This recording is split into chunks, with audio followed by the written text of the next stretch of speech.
Hello friends, સ્વાગત છે આપનું મારા કિચનમાં. આજે આપણે બનાવીશું મેથીનું શાક બનાવીશું.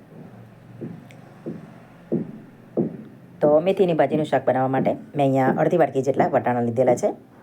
ફ્રેશ વટાણા લેવાના અને એક કાંદો ઝીણો સમારીને લીધેલો છે અને એક વાટકી જેટલી મેં અહીંયા મેથી લીધેલી છે, ઝીણી સમારીને લીધેલી છે. અને એક વાટકી મેં અહીંયા ટોમેટો પ્યુરી, લગભગ 2 થી 3 ટામેટાની અને સમારેલું લસણ અને 2 થી 3 ચમચી જેટલી મેં અહીંયા ઘરની ફ્રેશ મલાઈ લીધેલી છે. તમે બજારમાં જે મલાઈ મળે છે તે પણ તમે લઈ શકો છો, ક્રીમ મળે છે તે પણ તમે લઈ શકો છો. હવે આપણે કઢાઈમાં 3 થી 4 ચમચી જેટલું તેલ મૂકીશું. તેલ આવી જાય એટલે અંદર જીરું, તજ, લવિંગ અને હિંગનો આપણે વઘાર કરીશું. પછી આપણે લસણ, જે સમારેલું લસણ છે તે પણ આની અંદર ઉમેરીશું.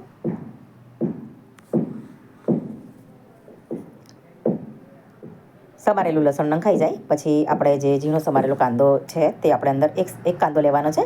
આવી રીતે ઝીણો સમારેલો તેને આપણે અંદર ઉમેરી દઈશું અને કાંદાને થોડી વાર થવા દઈશું, 2 થી 3 મિનિટ જેટલો થવા દઈશું.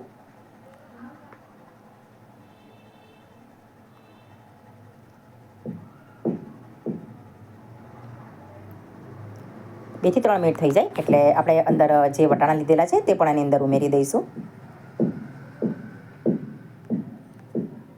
વટાણાને લગભગ થતાં 5 થી 6 મિનિટ જેટલો સમય લાગશે. તો આપણે એને 1-2 મિનિટ પહેલાં થવા દઈશું અને 1-2 મિનિટ થઈ જાય પછી આપણે જે એક વાટકી જેટલી ટોમેટો પ્યુરી લીધેલી છે, 2 કે 3 ટામેટાની આપણે અહીંયા ટોમેટો પ્યુરી લેવાની છે. ટમેટો પ્યુરી અંદર નંખાઈ જાય પછી આપણે અંદર રેગ્યુલર મસાલા ઉમેરી દઈશું. મીઠું, મરચું, હળદર, ધાણા જીરું, અડધી ચમચી જેટલો આપણે ગરમ મસાલો પણ અંદર ઉમેરીશું.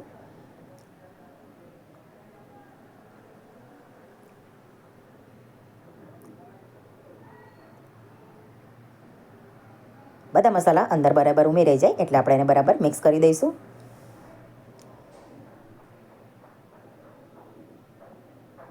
મસાલો આપણે પહેલાં જ કરી દેવાનો એટલે બરાબર શાકમાં બરાબર મિક્સ થઈ જાય. મસાલો નાખ્યા પછી એને આપણે 5-1 મિનિટ જેટલો ઢાંકીને એને થવા દઈશું એટલે આપણા વટાણા બરાબર થઈ જાય. 5-1 મિનિટ થઈ જાય એટલે આપણે તેની અંદર અડધી વાટકી જેટલું પાણી અંદર ઉમેરી દઈશું. પાણી ઉમેર્યા પછી પણ એને 3 થી 4 મિનિટ આપણે એને થવા દઈશું.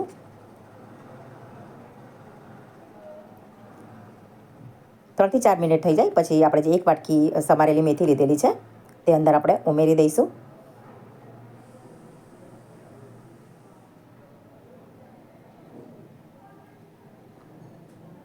મેથીને આપણે 3 થી 4 મિનિટ જેટલી આપણે એને થવા દઈશું.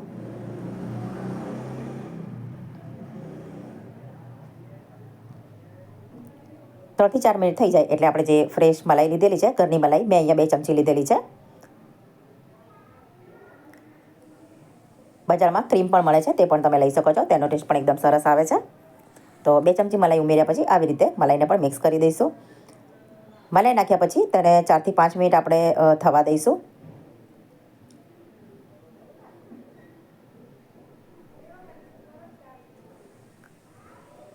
ત્રણ થી 4 મિનિટ થઈ જાય એટલે આપણે જોઈ લેવાનું. આ શાકનો ટેસ્ટ એકદમ સરસ આવે છે. તમે જોઈ શકો છો સરસ એવું આપણું શાક તૈયાર છે. તમે આ શાક પરોઠા, ભાખરી, રોટલી સાથે ખાઈ શકો છો. ઘરે એકવાર જરૂરથી ટ્રાય કરશો. તમને જો મારી રેસીપી પસંદ આવી હોય તો મારી ચેનલને લાઈક, શેર, સબસ્ક્રાઈબ કરશો. Thanks for watching.